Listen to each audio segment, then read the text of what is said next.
Bonjour, ravi de vous retrouver pour cette nouvelle vidéo des parcours de coaching budgétaire. Nous sommes sur la série avec Florent, notre client.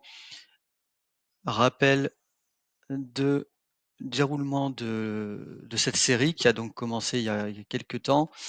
Vous êtes actuellement à l'épisode numéro 3. Donc nous sommes sur les séquences 4 et 5 qui correspondent au quatrième et cinquième trimestre d'accompagnement avec Florent.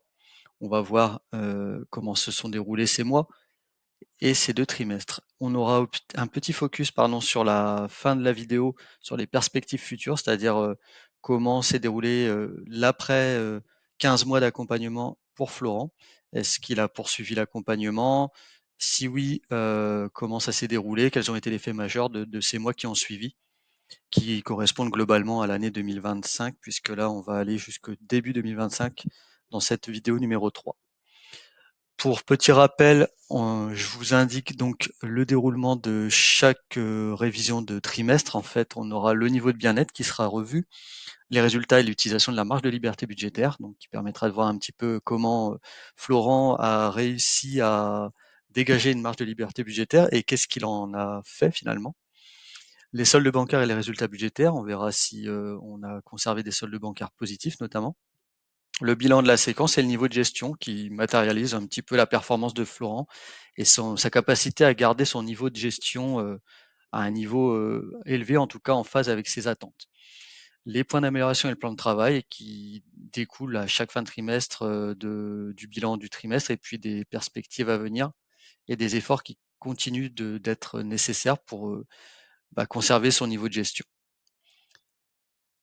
Donc au niveau du niveau de bien-être, on se retrouve, avec Florent, donc avec un niveau de bien-être évalué selon lui à 7 pour ce premier mois, de cette, séquence numéro 4. Donc c'est, une séquence, qui a débuté en août et qui a donc, été jusqu'au mois au mois d'octobre, pardon. Sur le deuxième mois du trimestre, on a eu une belle évolution, puisqu'on est arrivé à un niveau 9 en termes de bien-être pour Florent. Donc on verra si ça se corrobore avec des résultats ou si c'est un ressenti, qu'est-ce qui a amené Florent, en fait, à ce niveau de bien-être qui est assez important et qui est plutôt, de bon augure. Et puis, voilà, sur le troisième mois du trimestre, il y a eu une petite rechute, donc on verra, comment ça s'est concrétisé. Donc si on vient sur le mois d'août, donc sur le mois d'août, il y a eu un peu de stress pour Florent à gérer. Heu, pour rappel, il est musicien, amateur, mais on peut dire professionnel puisqu'il a des prestations régulières avec des sociétés et puis des établissements.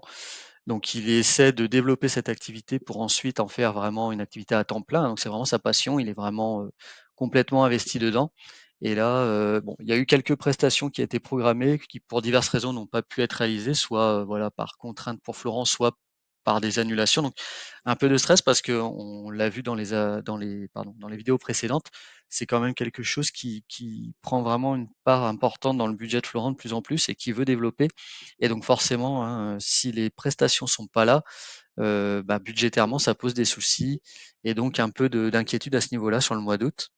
Sur le mois de septembre, on a eu, donc c'est le fameux mois où on était à 9 sur 10, hein, donc c'était plutôt bon et donc le mois avait été terminé en positif, donc c'était déjà le cas des mois avant, mais sur ce mois-là, en tout cas, Florent m'a partagé le fait que c'était vraiment quelque chose qu'il avait, on va dire, rendu, serein et vraiment positif et optimiste.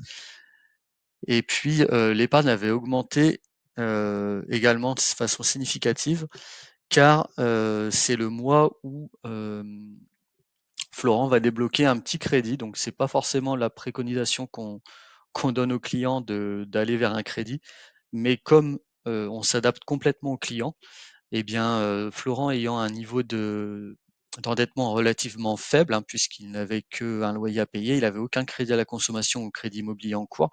Donc on pouvait se permettre, pour régulariser, on va dire, ses arriérés, qui étaient liés à des saisies sur des choses qu'il n'avait pas réglées ou pas gérées de la bonne façon, dans le passé. Donc il y a eu des saisies administratives qu'il a fallu gérer. On ne savait pas exactement quelle serait l'ampleur des saisies des mois à venir. Donc, on a opté pour un crédit parce qu'il n'y avait pas suffisamment de fonds en épargne pour pouvoir justement épurer ces arriérés. Donc, du coup, le déblocage du crédit donc, a rendu aussi un peu de sérénité à Florent parce que du coup, voilà, ça lui permet de se dégager une marge de manœuvre et c'est vraiment important dans des moments comme ça assez compliqués.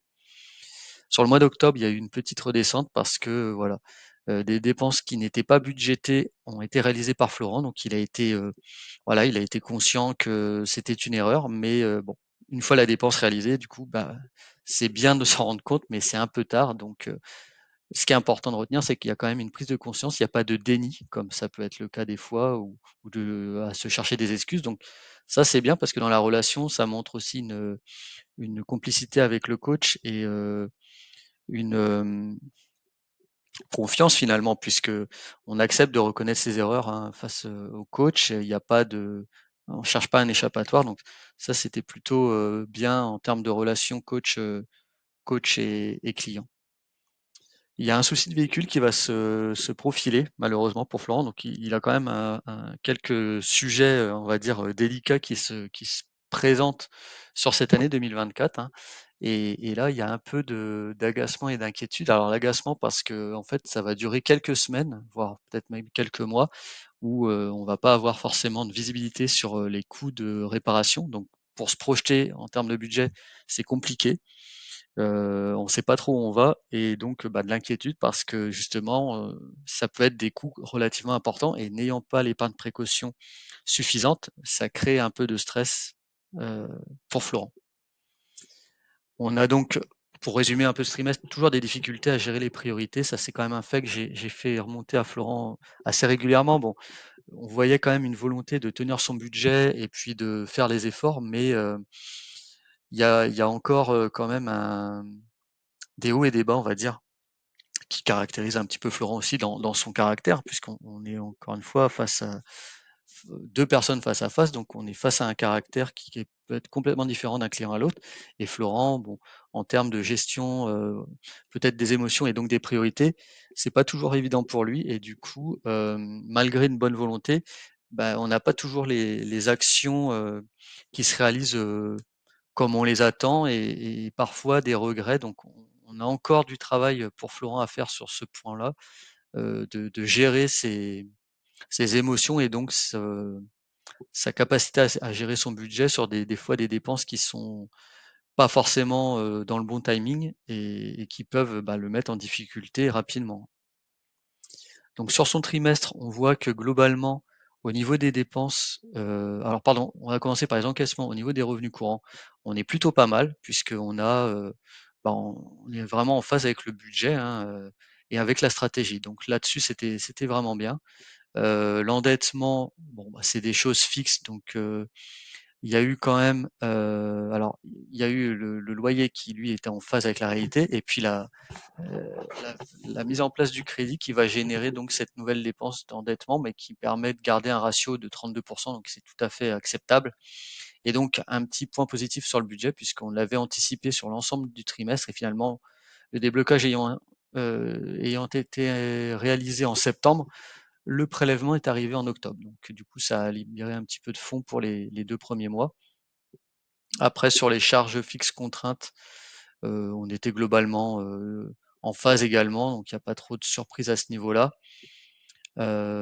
Après sur les charges variables contraintes, par contre, là, il y a encore du travail parce qu'on voit que, j'ai pas développé forcément les rubriques, mais l'alimentaire et le carburant restent des postes, compliqués à gérer pour Florent et ça représente quand même un ratio de 29 sur ses revenus courants, quand on préconise dans la méthode, autour de 20. Donc on est un peu fort et on est au-delà de la stratégie, donc sur ce plan-là, il y a encore du travail et de la maîtrise à obtenir. En termes d'utilisation de sa marge de liberté budgétaire sur ce trimestre, alors on a forcément, un point positif en termes d'épargne puisque le déblocage du crédit, on voit que, bah, ça a permis de se créer, forcément une épargne de précaution, dans un premier temps. On voit quand même que malgré ce mois d'août qui est favorisé par le déblocage, on a quand même un versement d'épargne projet significatif et puis que sur le mois suivant, en septembre, on a également réussi à faire, une belle épargne, on voit que voilà, il y a la volonté vraiment de se créer quelque chose, mais le bémol, c'est qu'on a toujours des coûts significatifs qui tombent par rapport à la stratégie. On voit qu'on avait, en termes de saisie administrative, enfin, on avait mis nous en agio et en frais bancaires, mais c'est ce qu'on retrouve finalement en saisie administrative ici. Le coût a été supérieur à ce qu'on avait attendu, donc heureusement qu'il y avait le déblocage de crédit pour, pallier à cela.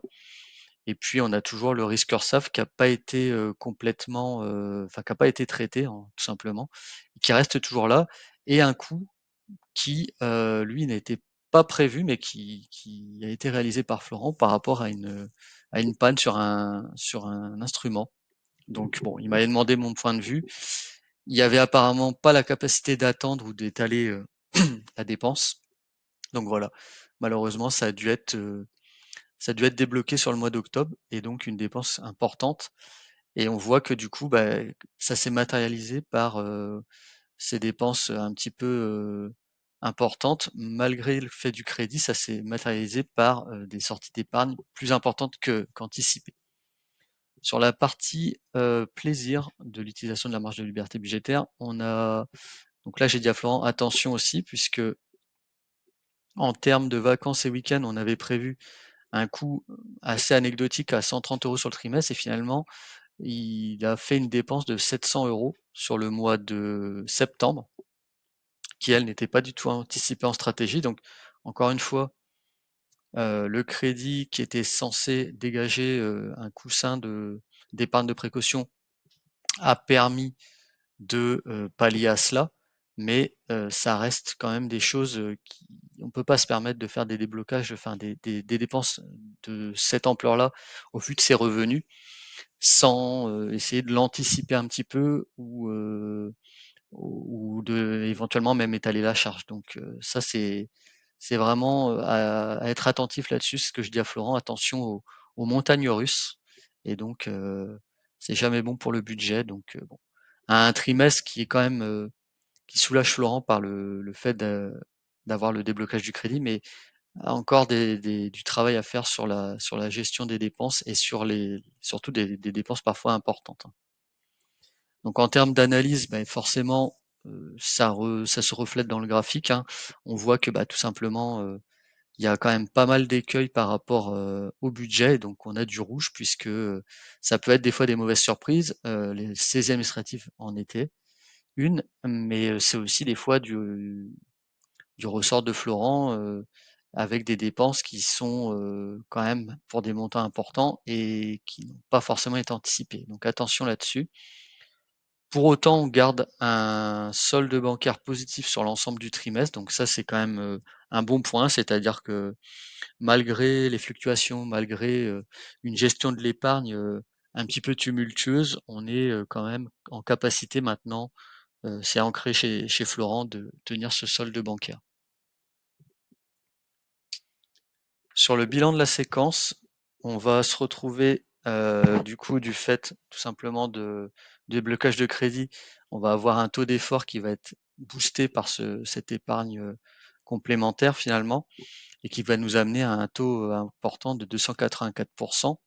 Donc c'est, les 1 394 qui était la marge de liberté budgétaire ramené à cet effort global de 3 900 qui nous amène à ce taux, assez important, mais qui est quand même faussé par le déblocage du crédit. S'il n'y avait pas eu ce déblocage de crédit, je pense que Florent aurait peut-être pu être niveau 5, mais tout juste. Donc voilà, attention à avoir ça à l'esprit, ne pas se satisfaire, même si c'est toujours agréable, mais attention aussi à bien voir les choses et avoir en tête que c'est dû quand même au déblocage de crédit. Donc du coup niveau 5, puisqu'on a un taux explosé, à 284. On a une balance des flux évidemment positive, malgré qu'il y a eu des retraits d'épargne par la suite. En termes de commentaires, hem, on a du mieux sur les rentrées de prestations musicales. C'est ce que voilà, c'est toujours un peu le fil rouge de l'accompagnement de Florent. Ça a été, cette activité de prestation qui est pas évidente à gérer et c'est souvent ce que les gens qui se lancent statut indépendant ou dans ce genre d'activité, oublie, c'est que on a le côté plaisir, mais il faut faire attention à la gestion économique de sa société et c'est jamais simple à gérer donc toujours, voilà, rester, attentif à cela. Le niveau d'endettement, c'est ce que j'ai dit tout à l'heure, il était suffisant pour, justement débloquer le crédit donc voilà, c'était, une bonne solution.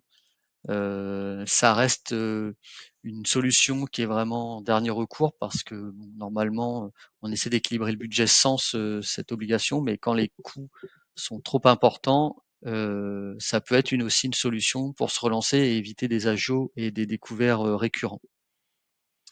Attention à ne pas engager de grosses dépenses non anticipées, ce que j'ai dit tout à l'heure, donc les vacances ou les investissements pro. Attention parce que tout de suite, on fait un budget, on prévoit un solde bancaire en fin de mois et si c'est pas respecté, ça peut tout de suite, déraper et on peut des fois mettre, quelques mois à rattraper, une errance d'un seul mois ou d'une seule semaine donc attention à ça et le bon point, c'est que voilà, Florent me partageait que finalement maintenant il avait créé vraiment une routine, quotidienne pour lui en termes de catégorisation et de suivi. Alors surtout en catégorisation parce que voilà, il faut quand même regarder, une fois qu'on a catégorisé où on en est et où on va. C'est pas toujours le cas de Florent. Je lui ai dit: «Attention» parce que du coup, bah, ça fait que, il génère quand même des écueils. Ça prouve que la le suivi est pas complètement, heu efficace. Mais en tout cas, se créer une routine tous les jours, en début de journée, de catégorisation de la veille, ça permet, d'avoir un suivi on ne peut plus régulier et au moins de pas oublier de catégoriser et de pas perdre de temps à chercher, à quoi étaient liées les dépenses, hein, tout simplement. Donc le plan pour le trimestre qui a suivi, donc on visait un niveau 5, également, donc une stabilisation du niveau de gestion. En termes de préconisation, donc on avait toujours ce travail sur la partie prestations musicales, toujours, développer, assurer les revenus,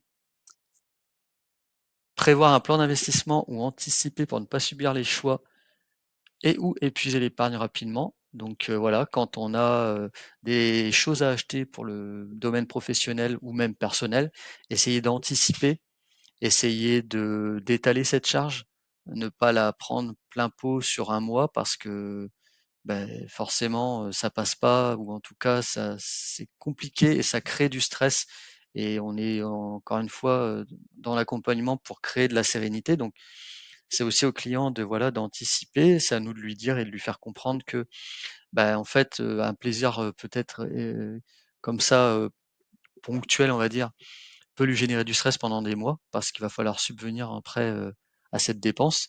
Quand c'est du contraint, c'est un petit peu différent, mais on peut avoir du contraint prévisible, c'est-à-dire, une dépense, un changement d'instrument de musique pour Florent, voilà, ce genre de choses, ça peut s'anticiper, dans une certaine mesure. Donc il faut essayer d'en profiter, pour le faire et ne pas procrastiner sur les sujets pénibles, parce qu'on est toujours en difficulté avec Florent parce que, voilà, il est conscient, on est complètement en phase tous les 2 sur, les choses qui restent à traiter, notamment l'abonnement de sport qui reste toujours, un peu comme une épine dans le pied, mais qu'on n'arrive pas à solder.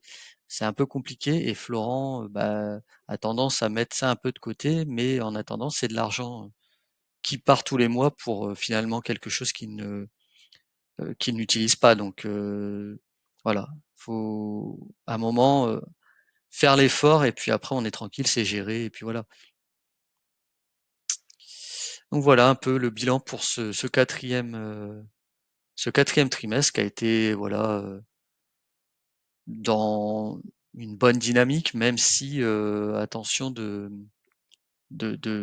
gérer les dépenses, un petit peu importantes. On passe sur le 5e trimestre, donc on est sur, le mois de novembre. Donc sur ce mois de novembre, on rattaque avec un 8/10 donc Florent garde sa dynamique, garde sa motivation malgré les difficultés, et on va avoir ce niveau de 8/10, pour les mois de novembre-décembre et puis un petit relâchement, enfin un petit relâchement, une petite baisse on va dire en janvier, mais voilà, ça reste tout à fait, dans une dynamique positive avec, plutôt un effet optimiste et volontaire de Florent. Donc sur le mois de novembre, on a eu une épargne significative sans retrait qui a fait justement qui a matérialisé le niveau de bien-être de Florent parce que voilà, il y a de l'épargne qui rentre, mais souvent elle ressort. Et là, c'est vrai que sur le mois de novembre, ça n'a pas été forcément le cas. Il y a eu quand même un bel effort de la part de Florent. Donc voilà, ça l'a encouragé à poursuivre dans cette dynamique. En décembre, il y a eu également des bonnes surprises puisque les prestations musicales étaient supérieures aux attentes. Donc voilà, ça l'a encouragé eh bien, à poursuivre évidemment ses prestations, mais surtout à poursuivre ses actions en vue de développer l'activité et de recouvrir les fonds une fois que c'est réalisé. Une inquiétude par rapport à la voiture et à l'URSSAF toujours, puisque bah, ce sont des sujets qu'on traîne toujours. La voiture, on n'a pas la solution à ce moment-là, et donc on a voilà un peu d'inquiétude, mais si on fait un petit bilan global sur l'année 2024, ça reste quand même positif pour Florent, puisque il y a plus de sérénité qu'en début d'année, malgré les aléas de l'année. En janvier 25, il y a le sujet voiture qui aboutit, enfin qui aboutit. On en voit un peu le bout, on sait un peu plus à quoi s'en tenir. Malheureusement, Florent ne récupère pas sa voiture. Donc on sait qu'il va falloir réinvestir dans un nouveau véhicule. Et donc comment le financer, sachant que le crédit pris précédemment était majoritairement lié aux saisies administratives et à se créer une épargne de précaution. On est un peu embêté d'aller repiocher dans l'épargne de précaution, mais voilà, il va y avoir un choix qui va devoir être fait par Florent entre trouver une aide peut-être familiale ou amicale de prêt, repartir peut-être parce qu'on en a la capacité grâce au niveau d'endettement qui reste mesuré malgré le crédit en cours, repartir sur un complément de crédit ou trouver une solution peut-être avec le vendeur pour un paiement en plusieurs mois, éventuellement avec une prise en charge de crédit par le garage. Donc on en est là au mois de janvier, on cherche une solution de financement. Florent sait que de toute façon, il va falloir trouver un véhicule à un prix raisonnable. Donc voilà, il est dans une phase de recherche avec en tête que bah, va falloir se restreindre sur le choix du véhicule. Il y a un peu de stress par rapport à la partie EDF, donc toujours un peu de tension dans son activité principale qui bah, lui crée un peu de stress et puis qui lui crée du coup une forme un peu de mal-être qui se répercute un peu des fois d'ailleurs sur les dépenses, notamment sur l'alimentaire. Voilà, il va avoir tendance enfin voilà, évacuer son stress par des achats, peut-être, à se faire plaisir sur l'alimentaire, des choses comme ça. Et voilà, il faut réussir à travailler ce plan-là, ce côté émotionnel pour pas aller dans l'extrême et faire des dépenses inconsidérées, ou en tout cas qui seraient regrettées par la suite. Donc sur son trimestre, on voit que on a eu des beaux mois en termes de revenus par rapport à ce qui était anticipé. Donc ça a vraiment été un très très bon trimestre. On a du coup, on le voit, un ratio de coûts contraints sur revenus courants qui est vraiment bas par rapport à la stratégie où on était à 70 attendus, on finit à 54. Et ce qu'on voit, c'est que bah, globalement, on est sur un endettement du coup à 21% du fait de revenus courants plus importants qu'attendus. On est sur les coûts fixes avec pour autant des coûts qui ont été un peu plus importants sur le mois de janvier, mais qui, grâce aux revenus courants, ont pu être absorbés. Donc, on reste avec un ratio à 39 alors qu'on anticipait 47. Donc, on voit vraiment la puissance des revenus courants là qui vont vraiment permettre à Florent de se sécuriser malgré voilà des dépenses supplémentaires ou en tout cas supérieures aux attentes. En termes de charges contraintes, on est toujours un peu fort. Donc voilà, on est sur 15%, mais en termes de valeur, on est toujours un peu fort par rapport à la stratégie. Donc c'est toujours un sujet qui reste en alerte. Il faut quand même rester vigilant là-dessus malgré tout. Sur le trimestre, ce qu'on va voir, c'est qu'on a aussi des revenus exceptionnels qui vont être là pour, favoriser la situation de Florent, donc qui n'était pas forcément anticipée ou en tout cas dans l'incertitude, on avait préféré ne pas les mettre en stratégie pour pas, risquer une mauvaise surprise et puis sur les versements d'épargne, on voit que on va avoir vraiment, une belle phase d'épargne tout au long du trimestre. On a un retrait d'épargne qui va intervenir ici, où Florent va me solliciter en fait pour me demander, voilà, il avait son ordinateur qui va tomber en panne, il y a de l'équipement informatique qui va tomber en panne, dont il a vraiment besoin pour l'activité professionnelle et donc bon, on va, voilà, la phase d'épargne avait été quand même généreuse tout au long du trimestre, plus importante qu'attendu, donc on va se permettre un retrait d'épargne, mais voilà. Encore une fois, attention sur l'épargne de précaution, heu, à se dire qu'il faut quand même challenger ses dépenses et pas non plus faire des dépenses, enfin, toujours avoir l'idée d'optimiser ses dépenses pour minimiser le retrait d'épargne, tout en achetant évidemment quelque chose qui convient et qui correspond à ses attentes et qui nous satisfait, hein, bien sûr. Sur la voiture, du coup, il y avait dans la stratégie, on avait anticipé les coûts, mais finalement, ils sont pas intervenus, donc ça a été du décalage. Ça va se matérialiser, en tout début d'année, autour des mois de février-mars. Et sur la marge de liberté budgétaire, sur la partie plaisir. Alors, sur la partie plaisir, ce que j'ai dit à Florent, c'est le cas que je rencontre avec pas mal de clients. C'est toujours compliqué en fait de se projeter sur un trimestre.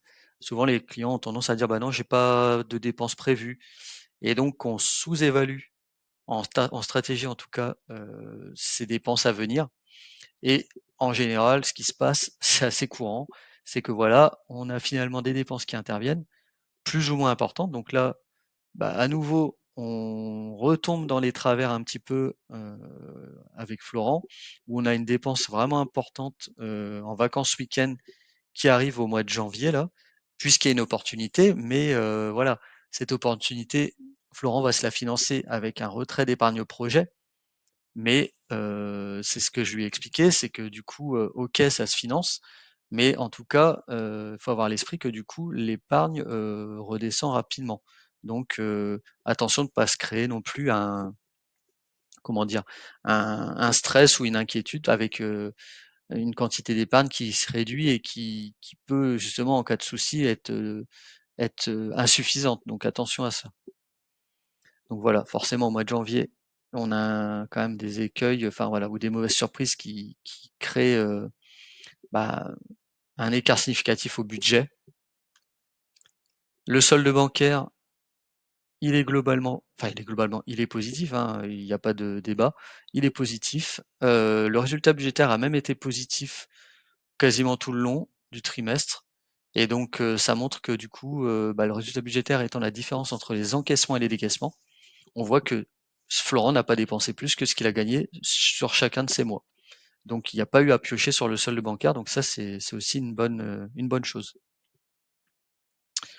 Alors bilan de séquence, on tient notre niveau 5 logiquement. On termine avec un taux à 68 un taux d'effort à 68 quand on envisageait 32. Donc on a vu voilà, la force des revenus qui a boosté un peu l'épargne et qui a vraiment permis de, bah, équilibrer les résultats budgétaires finalement. On termine à 68 donc 2 989 de marge de liberté budgétaire pour cette séquence et on a un effort à 2036 donc ça nous fait 68 donc 68 de la marge de Florent a été allouée à l'épargne et finalement à conserver les fonds sur le solde bancaire pour, les mois futurs et ça n'a pas été dépensé, forcément, voilà. Donc comme j'ai dit, hein, on tient le niveau 5 pour ce trimestre, ce dernier trimestre. En termes de commentaires, voilà, on revient sur, les conclusions un petit peu de mon analyse d'avant.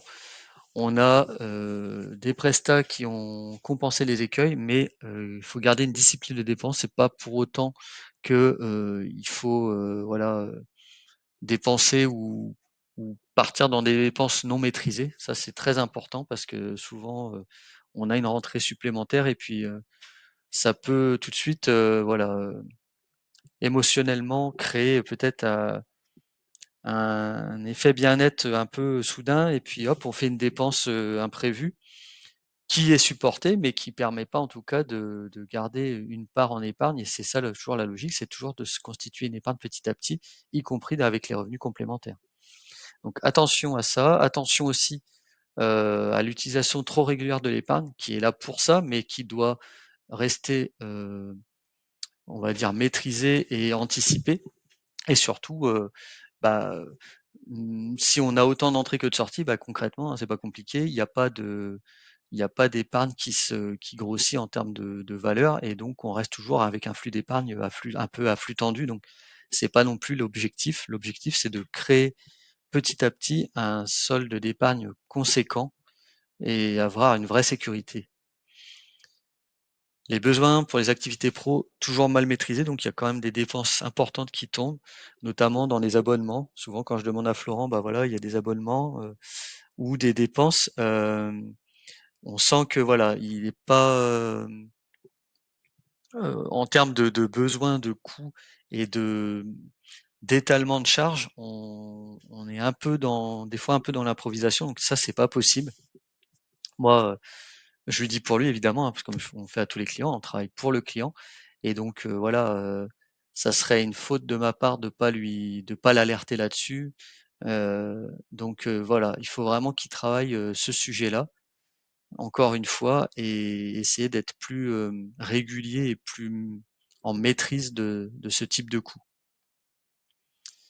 Voilà, donc on est un peu en effet cloche avec Florent, c'est-à-dire qu'on était à la séquence 3, on était redescendu niveau 1, on est remonté niveau 5, on l'a conservé et la projection niveau, séquence 6 pardon, est une projection, en niveau 3 parce qu'il y a des dépenses importantes, que Florent doit faire, notamment, l'achat de véhicules qui va forcément, nécessiter au moins en partie un retrait d'épargne et donc on sait qu'on n'aura pas, le taux d'effort sera sûrement inférieur à 30, en tout cas c'est ce qu'on s'attend et le flux d'épargne, si, on arrive à faire quand même des versements, pourrait être légèrement positif. Donc voilà pourquoi niveau 3.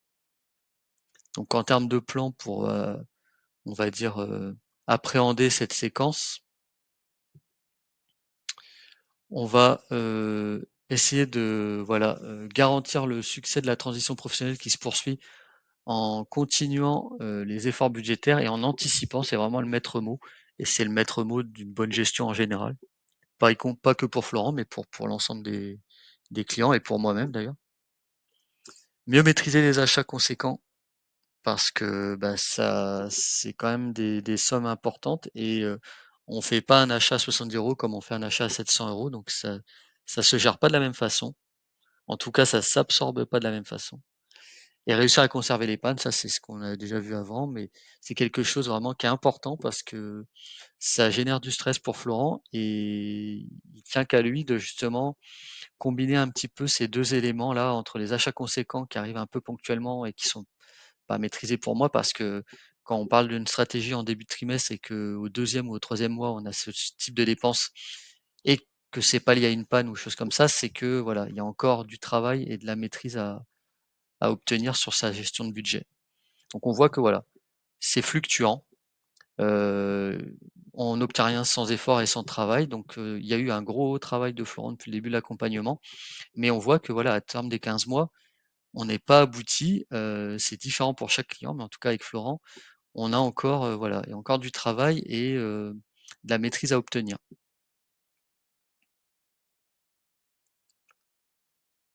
Et donc justement, qu'est-ce qui s'est passé pour Florent par la suite? Donc alors Florent est toujours client, à l'heure actuelle puisque je l'ai toujours dans mon portefeuille. Heu, on a quitté Florent fin janvier. En février, il va se passer un événement assez marquant et dramatique pour lui. Il va perdre un proche et donc c'est là où aussi nous, en tant que coach, on intervient, bah, voilà, on suit le client dans son quotidien, dans les bons comme dans les mauvais moments et ça, c'est vraiment quelque chose de très important pour moi. C'est qu'on est vraiment au service du client et on doit s'adapter, à tout événement qui peut intervenir finalement dans la vie du client et là, c'est à moi de trouver le bon équilibre finalement pour, garder Florent, focus sur le budget et la gestion, dans des moments où on a la tête complètement ailleurs. Donc essayer de tenir le client justement, dans cet esprit-là, être un peu, à l'écoute aussi, de ses émotions et comprendre que, bah, peut-être que les efforts qu'on demande dans des moments plus courants, classiques, ne pourront pas forcément être produits là. Donc savoir, voilà, gérer, on va dire, les choses et accepter qu'il y aura peut-être justement des phases un peu plus compliquées qu'il faudra accepter parce qu'on est dans des moments, on va dire, inhabituels.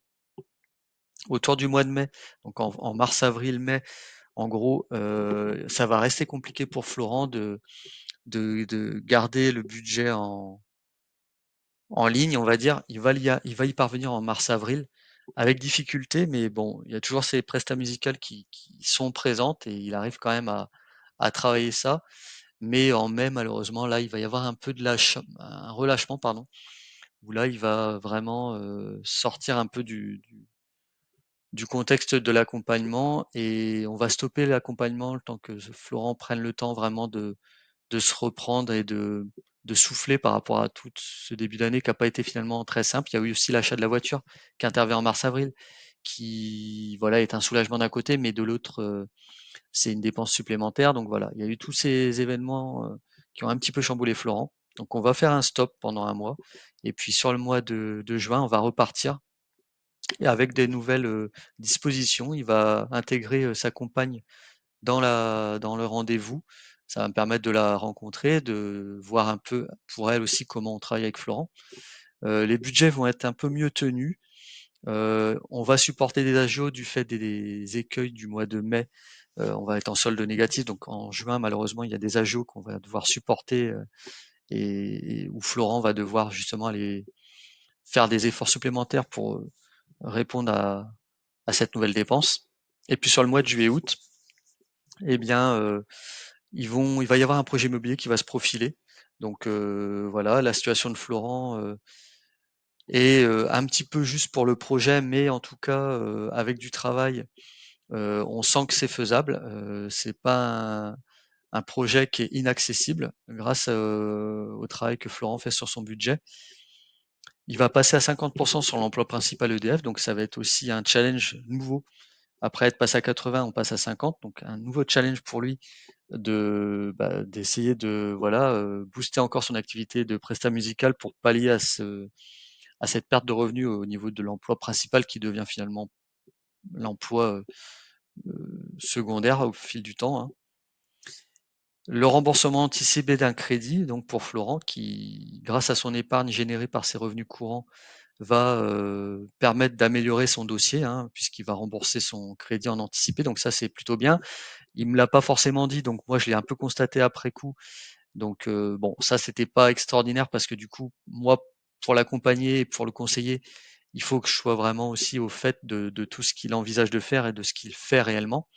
Donc bon, on en a discuté, il faut toujours rester connecté entre le client et son coach pour avoir une bonne efficacité dans l'accompagnement. Et puis abonnement électro VIP, donc ça c'est un petit point juste anecdotique, mais que je voulais souligner. Je suis sorti un petit peu de mon cadre en fait. Il y avait un abonnement, que Florent supportait depuis le mois de février. Il savait pas de quoi il s'agissait. Il a pas montré une grosse, implication dans le fait d'aller, aux infos et essayer d'arrêter cet abonnement. Donc c'était un abonnement à 30 € par mois, donc on était quand même, au bout du à la fin du mois d'août, on était quand même sur un coût, cumulé, à un peu plus de 200 € depuis le début de l'année. Donc c'était quand même un coût qui pour moi, était important et qu'il aurait pu destiner à autre chose qu'à un abonnement qu'il connaît pas finalement. J'ai fini par trouver, donc je suis sorti un peu de mon cadre, j'ai fini par trouver, à quoi c'était lié, donc en peu de temps finalement en cherchant sur Google et donc voilà, j'ai supporté Florent là-dessus pour, lui donner, l'action à mener et donc ça lui a permis, d'une de stopper l'abonnement et deuxièmement de récupérer les fonds, qui lui avaient été, pris en fait tout au long de ces 6-8 mois, 2025. Voilà. Donc ça peut être aussi une action de coach des fois d'aller un petit peu chercher une info, voilà, quand ça prend pas trop de temps. On peut aussi supporter concrètement le client, de cette façon. Voilà, bah, j'espère que cette série vous a intéressé, ça vous a donné une vision, d'un nouveau profil après Lydia, donc Florent, qui sont 2 personnes avec des caractères et des fonctionnements différents. Donc voilà un petit peu comment ça a pu se dérouler. On a vu que c'était un peu plus les montagnes russes qu'avec Lydia, mais voilà, c'est la réalité aussi d'un coaching avec un client. Ça peut être des fois, des hauts et des bas, hein, selon l'évolution et la vie du client. Donc voilà, j'espère que ça vous aura donné envie, en tout cas, de suivre la prochaine série qui interviendra dans quelques temps. Et puis, bah, pour ceux qui ne sont pas, encore coachés, peut-être, un élément concret et une envie de venir se faire accompagner par l'équipe Plénit. Voilà. Je vous invite à partager cette vidéo et puis à liker si vous l'avez appréciée. À bientôt, au revoir.